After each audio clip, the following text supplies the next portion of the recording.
ಕೂಡಿ ಬಾಳೋಣ ಸೇರಿ ಬೆಳೆಯೋಣ ಓ ಕೂಡಿ ಬಾಳೋಣ ಸೇರಿ ಬೆಳೆಯೋಣ.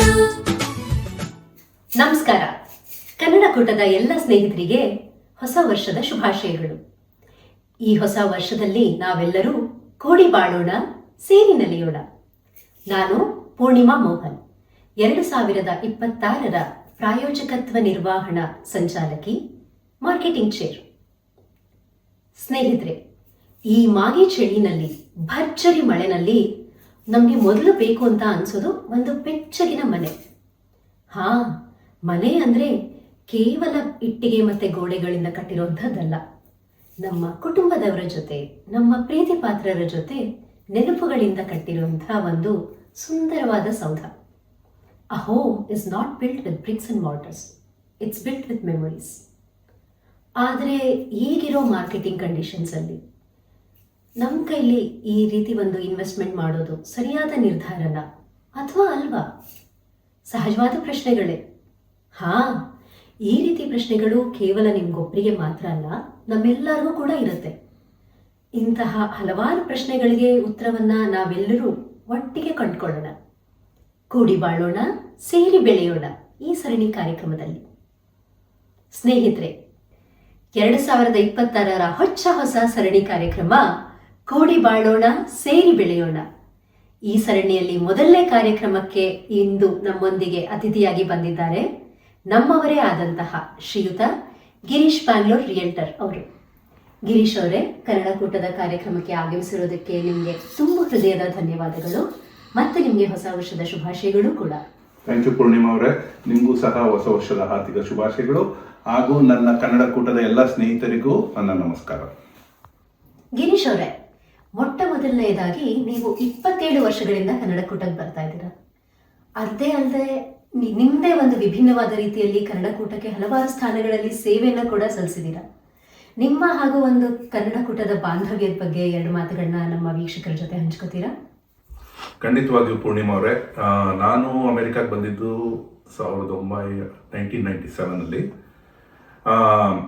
ಬಂದಾಗ ಯಂಗ್ಸ್ಟರು ಆ್ಯಂಡ್ ಹೊಸ ದೇಶ, home sickness most of the ಪ್ರತಿಯೊಬ್ಬರಿಗೂ ಬರೋ ಕಾರಣ ಇದ್ದೇ ಇರುತ್ತೆ. ಆ ಟೈಮಲ್ಲಿ ನನಗೆ ಇಲ್ಲೊಂದು ಕನ್ನಡ ಸಂಘ ಇದೆ, ಕನ್ನಡ ಕೂಟ ಅಂತ ಇದೆ ಅಂತ ಪರಿಚಯ ಆಗಿದ್ದು ಮರಳ್ಗಾಡ್ನಲ್ಲಿ ನೀರು ಕಂಡಂಗೆ, ರೈಟ್? ಸೊ ಬಂದು ಮೊದಲನೇ ವರ್ಷದಿಂದಾನೇ ನಾನು ಪಾರ್ಟಿಸಿಪೇಟ್ ಮಾಡ್ತಿದ್ದೆ ಎಲ್ಲ ಕನ್ನಡ ಕೂಟ ಕಾರ್ಯಕ್ರಮಗಳಲ್ಲಿ. 25 ಸಿಲ್ವರ್ ಜುಬ್ಲಿ ಫಂಕ್ಷನ್ಗೆ ಇಲ್ಲಿದ್ದೆ 1998ಅಲ್ಲಿ. ನನ್ನ ಈಗ 2 ವರ್ಷದ ಹಿಂದೆ ಗೋಲ್ಡನ್ ಜುಬ್ಲಿ ಸೆಲೆಬ್ರೇಷನ್ ಆಯಿತು, ಆಗಲೂ ಇದ್ದೀನಿ. I hope next diamond jubilee ಸೆಲೆಬ್ರೇಷನ್ಗೂ ಇರ್ತೀನಿ ಅಂತ. ಸೊ ನನ್ನ ಪರಿಚಯ ಕನ್ನಡ ಕೂಟಕ್ಕೆ ಆಯ್ತು ಈಗ ಸುಮಾರು 27-28 ವರ್ಷ ಆಯಿತು. ಆ್ಯಂಡ್ 28 ವರ್ಷದಲ್ಲಿ ಭಾಳಷ್ಟು ಸಂಬಂಧಗಳು ಬೆಳೆಸ್ಕೊಂಡ್ಬಂದಿದ್ದೀನಿ, ಪರಿಚಯ ಆಗಿದೆ. ಇದೊಂಥರ ನನಗೆ ಬ್ಲಡ್ ಲೈನ್ ಆಗಿಬಿಟ್ಟಿದೆ. ಹೊರದೇಶದಲ್ಲಿ ನನ್ನ ಒಂದು ಪುಟ್ಟ ಕರ್ನಾಟಕ ಇಲ್ಲಿ ಸ್ಥಾಪನೆ ಆಗಿದೆ ಅಂತ ಅನ್ಸುತ್ತೆ ನನಗೆ. ಕನ್ನಡ ಕೂಟ ಅಂದ್ರೆ ತವರು ಮನೆ ಅಂತ ನಮ್ಮೆಲ್ಲರ ಒಂದು ಫೀಲಿಂಗ್ಸ್ ನ ನೀವು ಕನ್ಕರ್ ಮಾಡ್ತಾ ಇದ್ದೀರಾ. ಅಬ್ಸಲ್ಯೂಟ್ಲಿ, ಅದರಲ್ಲಿ ಏನು ಸಂದೇಹ ಇಲ್ಲ. ಕನ್ನಡ ಕೂಟಕ್ಕೆ ನಿಮ್ಗೆ ಪರಿಚಯ ಆಗಿದ ರೀತಿನ, ಕನ್ನಡ ಕೂಟಕ್ಕೆ ನಿಮ್ ಬಾಂಧವ್ಯ ಹೇಗೆ ಸ್ಟಾರ್ಟ್ ಆಯ್ತು ಅನ್ನೋದನ್ನ ತಿಳ್ಕೊಂಡ್ರಿ. ಇವಾಗ ಈ ನಿಮ್ಮ ವೃತ್ತಿ ಬದುಕು, ಗಿರೀಶ್ ಬ್ಯಾಂಗ್ಳೂರ್ ರಿಯಲ್ಟರ್ ಅಂತ ನೀವು ಒಂದು ಈ ವೃತ್ತಿ ಬದುಕನ್ನ ಆಯ್ಕೆ ಮಾಡ್ಕೊಳ್ಳೋದಕ್ಕೆ ನಿಮ್ಗೆ ಸ್ಫೂರ್ತಿ ಹೇಗೆ ಬಂತು, ಅದನ್ನ ನಮ್ಗೆ ಹಂಚ್ಕೋತೀರಾ? ಬಹಳ ಒಳ್ಳೆ ಪ್ರಶ್ನೆ ಪೂರ್ಣಿಮಾ ಅವರೇ. ನನ್ನ ಬ್ಯಾಕ್ಗ್ರೌಂಡು ಇಂಜಿನಿಯರಿಂಗು 91ಇಂದ ಶುರು ಮಾಡಿದ್ದು. Electronics engineering, mostly military products, defence products ಅದರಲ್ಲಿ ಇದೆ. ನಂತರ 2017ರಲ್ಲಿ ನಾನು ಬೇರೆ ಒಂದು ಏನೋ ಮಾಡಬೇಕು ಅಂತ ಒಂದು ತಲೆಯಲ್ಲಿ ಯೋಚನೆ ಬರೋಕ್ಕೆ ಶುರುವಾಯಿತು. ಆಗ ನಾನು ನನ್ನ ಸ್ಟ್ರೆಂತ್ಸ್ ಏನು ಅನ್ನೋದ್ರ ಬಗ್ಗೆ ಯೋಚಿಸೋಕ್ಕೆ ಶುರು ಮಾಡಿದೆ.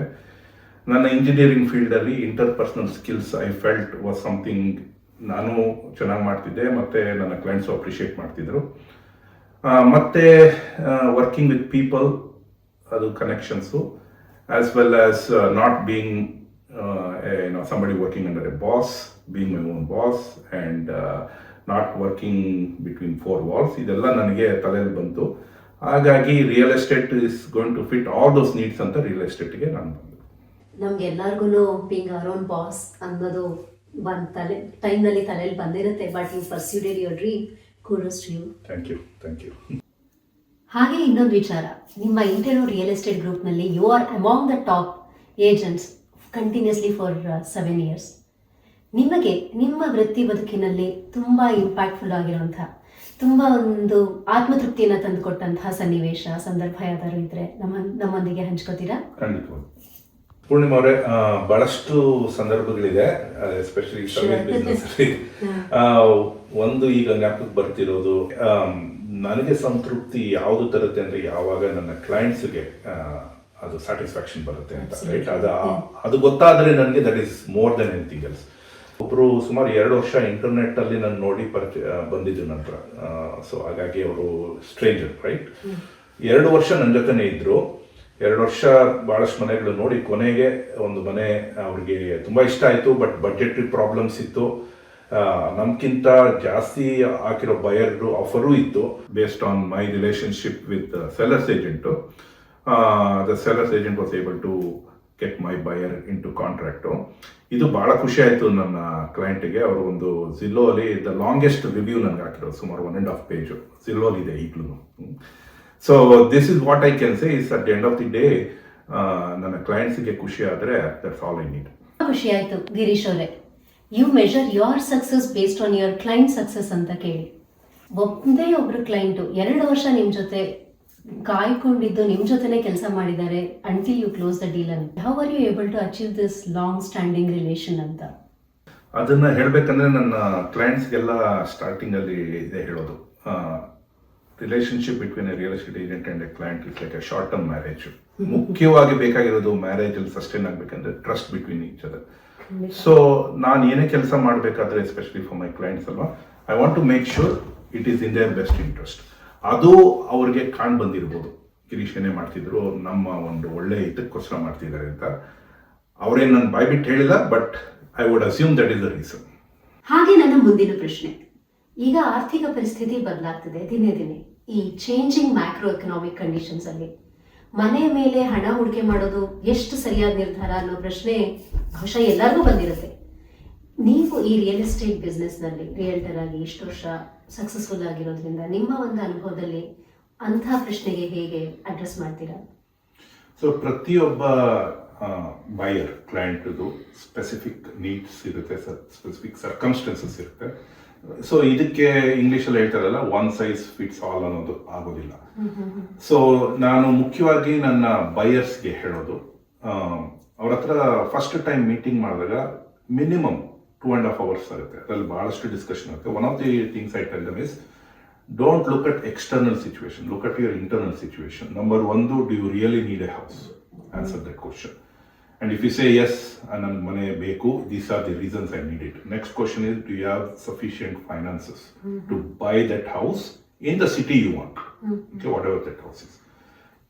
Let's say you do have enough money. The third question I have for them is, can you hold it long term?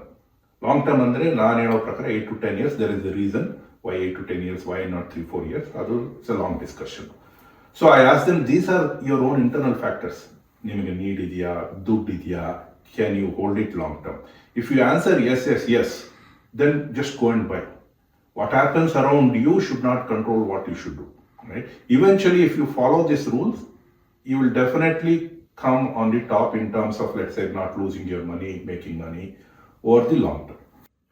Girish ಅವರೇ, ಸಾಕಷ್ಟು ವರ್ಷ ಕನ್ನಡಕೂಟಕ್ಕೆ ಪ್ರಾಯೋಜಕರಾಗಿದ್ದೀರಾ. ಈ ವರ್ಷದ ಗ್ರ್ಯಾಂಡ್ ಆನ್ಯುವಲ್ ಸ್ಪಾನ್ಸರ್ ಕೂಡ ಆಗಿದ್ದೀರಾ. ನೀವು ಕನ್ನಡಕೂಟಕ್ಕೆ ಸಾಕಷ್ಟು ಕೊಡುಗೆಗಳನ್ನ ಕೊಟ್ಟಿದ್ದೀರಾ. ನಿಮಗೆ ಕನ್ನಡಕೂಟದಿಂದ ಸಿಕ್ಕಿರುವಂತಹ ಒಂದು ಅತ್ಯಂತ ವಿಸ್ಮಯವಾದಂಥ ಅಥವಾ ನಿಮ್ಮ ಹೃದಯಕ್ಕೆ ಸಮೀಪವಾದಂಥ ಪಾರಿತೋಷಕ, ಒಂದು ರಿವಾರ್ಡ್ ಏನು ಅಂತ ತಿಳಿಸ್ತೀರಾ? ಪೂರ್ಣಿಮಾ ಅವರೇ, ಎಲ್ಲಿಂದ ಶುರು ಮಾಡಲಿ, ಎಲ್ಲಿಗೆ ಮುಗಿಸ್ಲಿ ಸ್ಟೋರಿ? ಸೊ ಅತ್ಯಂತ ವಿಸ್ಮಯವಾದದ್ದು, ಹೃದಯಕ್ಕೆ ಟಚ್ ಆಗೋದು ಅಂತ ಹೇಳಿದ್ರೆ ಊಟ. ನಮ್ಮ ಕನ್ನಡ ಊಟ ಅದು ಅಲ್ವಾ. ಡೆಫಿನೆಟ್ ಆಗಿ ಯಾವ್ದನ್ನು ಮಿಸ್ ಮಾಡದೆ ಪ್ರೋಗ್ರಾಮ್ಸ್ ಬರೋದು ನಂದು ಇದ್ದೇ ಇದೆ. ಯಾವಾಗ್ಲೂ ಏನೇ ಇದ್ರು ಊಟ ಸಮಯಕ್ಕಾದ್ರೂ ಬಂದ್ಬಿಡ್ತೀವಿ. Okay, but serious note, right? ನನಗೆ ಈ ಕನ್ನಡ ಸಂಘಗಳಿಂದ ಬಂದಿರೋ ಒಂದು ರಿಲೇಶನ್ಶಿಪ್ಸ್, ಅದಕ್ಕೆ I cannot measure it with any money or any other tangible way. So ನನ್ನ ಪ್ರಕಾರ ನಾನು ರಿಯಲ್ ಎಸ್ಟೇಟ್ ಬಿಸ್ನೆಸ್ ಬಿಟ್ಬಿಡಿ, just as an individual Kannadiga, the amount of this bonding I have received over this last 27 years, that is irreplaceable. So ನೀವು ಕೇಳಿದ್ರೆ ಅದಕ್ಕಿಂತ ನನಗೆ ಹೆಚ್ಚು ಬೇರೆ ಏನೂ ಬೇಕಾಗಿಲ್ಲ ಕನ್ನಡ ಕೂಟದಿಂದ. ಸೊ ಕನ್ನಡ ಕೂಟದಿಂದ ನಿಮಗೆ ಸಿಕ್ಕಿರುವಂತಹ ಒಂದು ಪಾರಿತೋಷಿಕ ಅಂದ್ರೆ ಜನಗಳ ಸಂಬಂಧ. ಅಬ್ಸಲ್ಯೂಟ್ಲಿ. ನೀವು ಕನ್ನಡ ಕೂಟದಲ್ಲಿ ಬೆಳೆದು ಬಂದ ಹಾದಿ ಬಗ್ಗೆ, ನೀವು ನಿಮ್ಮ ವೃತ್ತಿ ಬದುಕಲ್ಲಿ ಬೆಳೆದು ಬಂದ ಹಾದಿ ಬಗ್ಗೆ ನಮ್ಮ ಹತ್ರ ಹಲವಾರು ವಿಚಾರಗಳನ್ನ ಹಂಚ್ಕೊಂಡ್ರಿ. ಹಾಗೆ ನಿಮ್ಮ ಒಂದು ಎಕ್ಸ್ಪರ್ಟೀಸ್ನ ರಿಯಲ್ ಎಸ್ಟೇಟ್ನಲ್ಲಿರುವಂಥ ಎಕ್ಸ್ಪರ್ಟೀಸ್ನ ನಿಮ್ಮ ಹತ್ರ ಅಪಾಯಿಂಟ್ಮೆಂಟ್ ತಗೊಂಡು ತಿಳ್ಕೊಳ್ಳುವಂಥ ಎಷ್ಟೋ ವಿಷಯಗಳನ್ನ, ಇನ್ಸೈಟ್ಸ್ನ ನಮ್ಮ ವೀಕ್ಷಕರಿಗೆ ಈ 2 ನಿಮಿಷದ ವಿಡಿಯೋನಲ್ಲಿ ತಿಳಿಸ್ಕೊಟ್ಟಿದ್ದೀರಾ. ಇದಕ್ಕೆ ನಾವು ತುಂಬ ಆಭಾರಿಯಾಗಿದ್ದೀವಿ. ತುಂಬ ಧನ್ಯವಾದಗಳು. ನಿಮಗೂ ಸಹ ಪೂರ್ಣಿಮಾ ಅವರೇ ತುಂಬ ಥ್ಯಾಂಕ್ಸ್. ಈ ಒಂದು ಸುವರ್ಣ ಅವಕಾಶ ನನಗೆ ಕೊಟ್ಟಿದ್ದಕ್ಕೆ ನಿಮಗೂ ಮತ್ತು ಕನ್ನಡ ಕೂಟಕ್ಕೂ. ಸ್ನೇಹಿತರೆ, ನಮ್ಮ 2026ರ ಹೊಸ ಸರಣಿ ಕಾರ್ಯಕ್ರಮ ಕೂಡಿ ಬಾಳೋಣ ಸೇರಿ ಬೆಳೆಯೋಣ, ಇದೇ ರೀತಿ ಹಲವಾರು ಕಾರ್ಯಕ್ರಮಗಳನ್ನ ನಿಮ್ಮ ಮುಂದೆ ತರ್ತಾ ಇರ್ತೀವಿ. ಅಲ್ಲಿ ತನಕ ಶುಭರಾತ್ರಿ. Take care. ಕೂಡಿ ಬಾಳೋಣ, ಸೇರಿ ಬೆಳೆಯೋಣ. ಕೂಡಿ ಬಾಳೋಣ.